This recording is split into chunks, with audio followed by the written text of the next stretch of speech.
कथेचं नाव आहे अबोला a journey of love, भाग 30. दुपारी 12:30च्या दरम्यान सुशीलराव आणि दक्ष घरी आले. त्या दोघांना आलेला पाहून अक्षयचा चेहरा जरा उतरला होता, पण तसं त्याने दिसू दिलं नाही.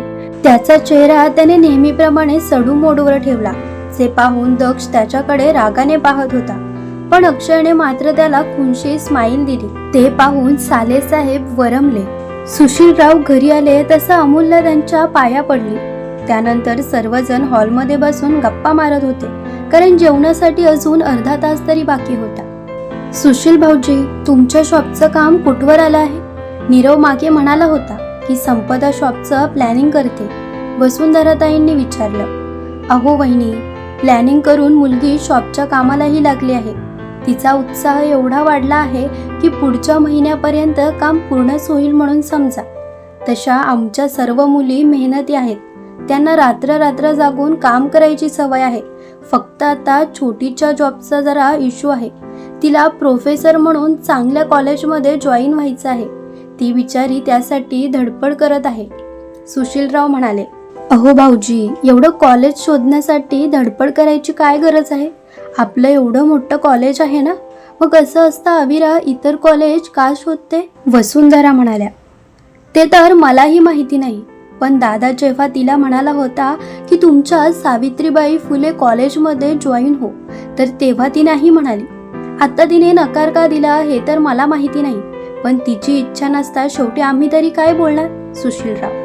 हो, मला तुमचं म्हणणं पटतंय, पण मुलात आपलं चांगलं कॉलेज असता ती इतर कुठे कॉलेजेस का पाहते? अमूल्या, तुला याबद्दल काही माहिती आहे का? तू तरी अविराला समजावायचं ना. वसुंधरा. आई, अहो मला याबद्दल माहिती होतं, पण छोटी का नाही म्हणते हे मलाही माहिती नाही. अमूल्य एक नजर अक्षयकडे पाहत म्हणाली.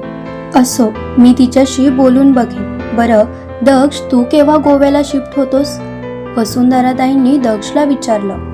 दीदी सांगेल तेव्हा कधीही जावं लागेल. आता ते आज कळेलच. दक्ष. हो, मी विसरलेच दक्ष. आज सकाळीच मला सम्राटचा कॉल आला होता. त्याने मला भेटायला बोलावलं आहे. अमूल्य म्हणाली आणि सम्राटचं नाव ऐकून अक्षयने कान टवकारले. हो, मला याबद्दल नीरवदा म्हणाला की मिस्टर सम्राट आपल्या हॉटेलवर येत आहेत, म्हणजे आता आपल्याला इकडून लवकर निघावं लागेल. फार फार तर ते 5 पर्यंत येणार आहेत. तुझं आवरून झालं की आपण निघूया. दक्ष. हो, माझं आवरून झालंय. आई, तुमची काही हरकत नसेल तर आपण जेवायला घेऊया का? आम्हाला इथून घरी जाऊन पुन्हा हॉटेलवर जावं लागेल, म्हणून मग. अमूल्य आपल्या हाताच्या बोटांशी चाला करत म्हणाली. अगं हो, मला समजतं तुझं महत्वाचं काम आहे. बरं जा, सुमनला मदतीला घे आणि डायनिंग टेबलवर जेवण लावायला घ्या. तेवढं झालं की मग आम्हाला आवाज दे. वसुंधरा. हो आई, अमूल्य म्हणाली आणि सरळ किचनमध्ये निघून गेली. बाकी सर्व मात्र पुन्हा गप्पांमध्ये रमले. साधारण 15 ते 20 मिनिटात सर्वजण जेवायला बसले. अमूल्य आणि वसुंधरा यांनी शाकाहारी साधासा स्वयंपाक बनवला होता. डाळ भात, पालक पनीर आणि खीरपुरी. आता एवढं सर्व असता आपल्या प्रोफेसर साहेबांच्या आवडीचं मात्र यात काहीही नव्हतं. आपल्या समोरील प्लेटमध्ये वाढलेल्या जेवणाकडे पाहून त्याचा चेहरा रागाने लाल झाला होता. पण समोर पाहुणे असता आता करणार काय?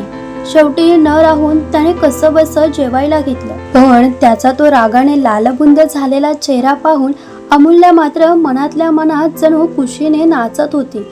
सर्वजण मस्त जेवणावर तुटून पडले होते, पण अक्षयचा चेहरा मात्र पाहण्यासारखा झाला होता आणि ते पाहून अमूल्य लगेचच त्याच्याकडे निघून आली. अक्षय, अहो काय झालं? तुम्हाला माझ्या हातचं जेवण आवडलं नाही का? अमूल्याने गरीब चेहरा करत हलू आवाजात विचारलं. तू हे सर्व मुद्दामून करतेस ना? तुला माहिती आहे की मी दुधाचे पदार्थ खात नाही, तरी तू मला तेच वाढलं. आणि हे खीर आणि पुरी त्याचं काय? मी लोणचं घालू का? तुला चांगलंच माहिती आहे की मी गोड खात नाही. मला तर आता कळत नाही की यातून मी नक्की काय खाऊ. काय माहिती आधीच्या जन्मात मी कोणते पाप केले होते म्हणून तू माझी बायको म्हणून माझ्या आयुष्यात आली. छलकुटर बायको आहेस तू. अक्षय तोंड वाकडं करत हलू आवाजात म्हणाला. अहो, छलकुटल नाही, तुमची स्मार्ट बायको आहे मी. माझ्याशी पंगा घ्यायला जाणार तर तुमची अवस्था ही अशीच होणार. अमूल्य तोऱ्यात म्हणाली. पण मला ही शिक्षा कशासाठी? मी तर तुला काही केलंच नाही. तू उगाच माझ्या वाकड्यात जातेस हा अमूल्य.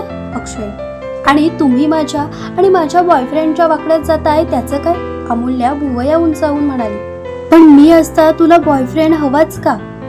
देवाब्राह्मणांच्या साक्षीने आपण दोघांनी लग्न केलंय. मी तुझा नवरा आहे, मग तिसरा कोणी आपल्यामध्ये कशाला हवाय? अक्षय अक्षरशः वैतागून म्हणाला. एकतर अमूल्याचा बॉयफ्रेंड आहे हे त्याला पचत नव्हतं, पण आता त्याला तिच्यावर खरं तर संशय येऊ लागला होता, कारण मॅडमने सकाळपासून आपल्या बॉयफ्रेंडचा जप सोडला नव्हता. ओ अक्षय, तुम्ही काय वेडे झाला आहात का? डोक्यावर पडल्यासारखं काय स्वतःची ओळख करून देताय की तुम्ही माझा नवरा आहात वगैरे? आणि हे काय की आपल्यामध्ये तिसरा व्यक्ती का हवा? अहो, माझा बॉयफ्रेंड आहे आणि तो आपल्यामध्ये कायम असणार, कारण कुणीतरी मला मिठीत कुरवालून घेणारा हवा की नको? अमूल्या हलू आवाजात फक्त अक्षयला ऐकू जाईल असं बोलत होती. काय मिठी? पण इकडे अमूल्याचं बोलणं ऐकून अक्षय मात्र ओरडला.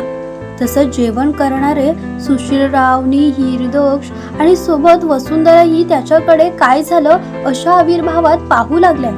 अक्षय, काय झालं? असं अचानक का ओरडला तू? अक्षय ओरडला तसं वसुंधरा यांनी त्याला लगेच विचारलं. सासूबाई, अहो तो काय ओरडला हे तुम्ही ऐकलं का? तो मिठी म्हणाला. मिठी म्हणजे गलाभेट की ओठांवरील मिठी साखर? निहीर म्हणाला. त्यावर वसुंधरा आणि सुशील यांनी आपल्या डोक्यावर हात मारून घेतला. जावई, अहो समोर पाहुणे आहेत याचं तरी भान ठेवा. तुम्ही काहीही काय बोलता? वसुंधरा म्हणाल्या. सासूबाई, मी बोललो तर प्रॉब्लेम, आणि तुमचा मुलगा बोलला त्याचं काय? निहीर. आता त्याची बायको माहेरी जाते म्हणून त्याला तिच्याकडून एखाद मिठी हवी असेल, पण तुम्ही मिठी म्हणजे कुठल्या कुठे गेलात? वसुंधरा. पण मी काही चुकीचं म्हणालोच नाही. हवं तर तुम्ही सुशील काकांना विचारा. निहीर. आता मला यात ओढू नका हा, यातलं मला काहीही कळत नाही. पण आता आमच्या जावयांना आमच्या मुलीकडून एखाद मिठी हवी असेल तर माझी म्हणा काय हरकत असेल? शेवटी ते दोघं नवरा बायको आहेत. अमूल्या, जाता जाता तुझ्या नवऱ्याला एक मिठी देऊन चल. काय अक्षयराव, बरोबर बोलतोय ना मी? सुशीलराव अक्षयकडे पाहत म्हणाले. हो हो काका. अक्षय कसं बसं म्हणाला, कारण बॉयफ्रेंडच्या मिठीवरून विषय अक्षयकडे आला होता. त्यात तो मिठी म्हणून ओरडला आणि तो विषय सर्वांनीच आता हाती घेतला होता. त्याच्या या चुकीमुळे मात्र त्याची बायको त्याच्याकडे खाऊ की किलो या नजरेने पाहत होती. ओ, म्हणजे आता मामा पुन्हा मामीला मिठीत घेणार? केव्हापासून सर्वांचं बोलणं फक्त ऐकून घेणारी परी आता मात्र बोलली, पण तिचं बोलणं ऐकून बाकी सर्व मात्र अक्षय अमूल्याकडे पाहू लागले. काय म्हणालीस तू? अक्षय पुन्हा मामीला मिठीत घेणार? म्हणजे याआधी अक्षयने अमूल्याला केव्हा मिठीत घेतलं होतं? निहीरने एक नजर अक्षयकडे पाहत परीला विचारलं. डॅडी, ते मामाने. परी. ए परी, आता सर्वांना काहीही सांगू नकोस. मी कधी अमूल्याला मिठीत घेतलं आहे? तू जरा गप्प बस. परी अक्षयचं गुपित सर्वांना सांगून टाकेल म्हणून त्याने तिला लगेचच गप्प केलं. तो तिला नजरेनेच दम देत होता. काय? तुमच्या लग्नाला किमान 3 ते 4 दिवस झाले असतील, त्यात तू अमूल्याला एकदाही मिठीत घेतलं नाहीस? असा कसा रे तू नवरा आहेस? अमूल्या, तू की नाही चुकीच्या माणसाशी लग्न केलं आहेस? तुला दुसरा कोणी भेटला नाही का? निहीर. नाहीतर काय, माझ्याकडून चूकच झाली. अमूल्य लगेचच तोंड वाकडं करत म्हणाली. तुझा हा दुसरा बॉयफ्रेंड आहे त्याच्याबद्दल सर्वांना सांग ना. सर्व बरे तुझ्याच बाजूने बोलत असतात. अक्षय हलू आवाजात पुटपुटला, पण अमूल्याने त्याचं बोलणं ऐकूनही त्याच्याकडे दुर्लक्ष केलं. अमूल्या, अगं तुला सोन्यासारखा नवरा मिळाला आहे. नाहीतर तो पराग. मी तर त्या हरामखोर मुलाला शोधायला माझी माणसं कामाला लावली आहेत. जेव्हा तो हाती लागेल तेव्हा मी त्याला पोलिसांच्या ताब्यात देणार आहे. निर्लज्ज कुठला. सुशीलराव आपलं जेवण संपवत हात धुवत म्हणाले. हो ना, मीही त्याचाच शोध घेते. एकदा का तो भेटला की त्याला चांगलाच जाब विचारणार आहे. त्याच्यामुळे हे सर्व झालंय. अमूल्या अक्षयकडे नजर रोखून पाहत होती आणि तो मात्र नजर खाली करून आपल्या समोरील डालभात खात बसला होता. अमूल्या, अगं तुम्ही कशाला आता होऊन गेलेलं उकडून काढतायत? झालं गेलं ते चांगलंच झालं. नंतर लग्नानंतर तो तुला सोडून गेला असता तर ते आपल्याला केवढ्याला पडलं असतं. असो, तुम्हाला निघायला उशीर होईल ना, मग आता आपण जेवण करून घेऊया, मग तुम्ही निघा. वसुंधरा म्हणाल्या. अमूल्या ओंकार भरत म्हणाली आणि जेवायला बसली. तेही तिच्या लाडक्या नवऱ्याच्या बाजूलाच बसली. सुशीलराव, दक्ष आणि मिहीर आपलं जेवण होताच बाहेर उठून गेले. अक्षय मात्र अजूनही जेवण ढोसत बसला होता. सोबत परीही होतीच. अमूल्य आणि वसुंधरा जेवायला बसल्या. त्या दोघी शांतपणे जेवण करत होत्या. पण अक्षयला मात्र जेवण जात नव्हतं. शेवटी प्रोफेसर साहेब कधी काली डाळ भात खात बसले होते, तेही वेडवाकडं तोंड करून. आता मात्र त्याच्या बायकोला त्याची जरा दया आली. फक्त जराच दया आली हा, कारण शेवटी बायको ही बायकोच असते नाही का. सुमन मावशी, जरा मटारची भाजी घेऊन येता का? तुमच्या सडू प्रोफेसर साहेबांना जेवण जात नाही, जरा लवकर घेऊन या हा. अमूल्य सुमन मावशींना आवाज देत म्हणाली आणि तिचं बोलणं ऐकून अक्षयने एक नजर तिच्याकडे पाहिलं तर तिचा चेहरा निर्विकार होता आणि आणखीन त्याच्याविषयीची काळजीही त्याला तिच्या नजरेत स्पष्टपणे दिसत होती. पण आता मात्र त्याची टर्न होती. असं तसं तो मटारची भाजी नक्कीच खाणार नव्हता. त्यात रागाने त्याचा नाक लाल झाला होता. ते काही वेगळंच होतं. मॉम, मटारची दुसरी भाजीही होती. मग या अमूल्याने मला ती आधी का नाही वाढली? तिला माझ्याबद्दल प्रत्येक गोष्ट माहिती आहे. मग ती मला त्रास द्यायला अशी वागली का? मला खाण्यात जरा जरी उशीर झाला तरीही माझं डोकं दुखतं, माझा BP लो होतो. मग ही अशी का वागली की आत्ता मी जे वागलो त्याचा बदला घेते ही? पण म्हणून काय माझ्या जीवाशी खेळायचं का? निव्वळ मूर्खपणा आहे हा, अक्षय चिडून म्हणाला. अक्षय, अरे तू समजतो तसं काही नाही. उलट तुझ्यासाठी म्हणून तिने मटारची भाजी बनवून घेतली. फक्त एक तुझी मज्जा घ्यायची होती म्हणून. मग ते वसुंधरा यांना काय बोलावं ते सुचत नव्हतं. मॉम, तू या अमूल्याच्या नादी लागून माझ्या जीवाशी कशी काय खेळू शकतेस? मला हे मुलीच पटलेलं नाही. अक्षय, मोजून 10 मिनिटं झाले तू जेवायला बसला आहेस आणि त्यातून तुझं अर्ध जेवण तर झालंच आहे. आता उगाच चिडचिड करू नको. राहिलेलं जेवण आवरून घे आणि तू फक्त एवढंच लक्षात घे की अमूल्य तुझ्यासोबत काही चुकीचं वागली नाही. तू तिच्याशी चुकीचं वागला आहेस. त्यामुळे आता शांतपणे जेवण करून घे. पुन्हा घरात पाहुणे आहेत आणि मग उगाच मला बोलायला लावू नकोस, समजलं? वसुंधरा अक्षयवर नजर रोखत म्हणाल्या. पण मला हे आवडलं नाही मॉम. मान्य आहे मी तिच्याशी चुकीचं वागलो. असो, माझं जेवण झालंय.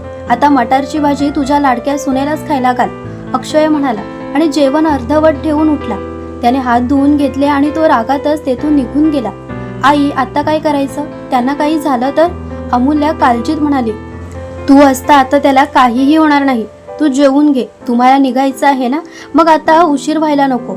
मला जरा ती मटारची भाजी दे, वसुंधरा म्हणाल्या. तसं अमूल्याने मटारच्या भाजीचं बाऊल त्यांच्याकडे दिलं. आई, तुम्ही एवढ्या कुलका आहात? अहो अक्षय पुरेसं जेवले नाहीत. तुम्हाला काहीच वाटत नाही का? अमूल्या वेडी, अगं तू त्याची एवढी काळजी करू नकोस. मी त्याची आई आहे. मी त्याची नसनी नसोलगते. तो कधीही उपाशी राहणार नाही. आणि मला हे शुगर आहे असं जे तो बोलतो ना, जरा वेळात बघ हीच खीर खायला पुन्हा इकडेच येईल. त्याची काय नाटकं आहेत, तू नको लक्ष देऊ. तो स्वतःची काळजी स्वतः घेतो. त्याला गोड किती खायचं आहे आणि काय खायचं आहे बरोबर माहिती आहे. तेवढा हुशार तर माझा मुलगा नक्कीच आहे, वसुंधरा म्हणाल्या. नशीब म्हणजे मी वाचले, नाहीतर आता मला अपराध केल्यासारखं वाटत होतं. पण असो, तुमचा मुलगा स्वतःची काळजी घेतो ना, मग जाऊ दे. मी तर बाबा पोट भरून जेवणार, अमूल्या म्हणाली आणि जेवण करू लागली. वसुंधरा यांनी मात्र तिच्याकडे पाहत नकारार्थी मान हलवली आणि त्याही आपल्या पुढ्यातील जेवण संपवू लागल्या. सर्वांची जेवणं वगैरे झाली. तसंच जरा वेळ बसून सुशीलराव, दक्ष अमूल्याला 5 पारतावणीसाठी म्हणून त्यांच्या घरी घेऊन गेले. घरातून घरची लक्ष्मी आणि परीची लाडकी मामी तिच्यापासून दूर गेली म्हणून छोटी परी आणि वसुंधरा यांचा चेहरा पडला होता. तर आपले प्रोफेसर अक्षय मात्र वेगळ्याच विचारात हरवले होते. अहो, ते काही हरवले नव्हते, ते तर विचार करत होते त्याच्या एकुलत्या एक बायकोच्या बॉयफ्रेंडचा. कारण ती घरी होती तेव्हा तो तिच्यावर लक्ष तरी ठेवू शकत होता. पण आता बायको माहेरी गेल्यावर तिच्यावर लक्ष कोण ठेवणार? ती तिच्या बॉयफ्रेंडशी बोलते की नाही याची खबर त्याला कोण देणार? तो विचार करत होता आणि अचानक त्याच्या डोक्यात काहीतरी क्लिक झालं आणि तसंच तो घराबाहेर पडला. आता अक्षय कुठे गेला आहे हे पाहू, पण पुढच्या भागात. आजचा भाग आवडला असेल तर लाईक, कमेंट्स व सबस्क्राईब करायला विसरू नका.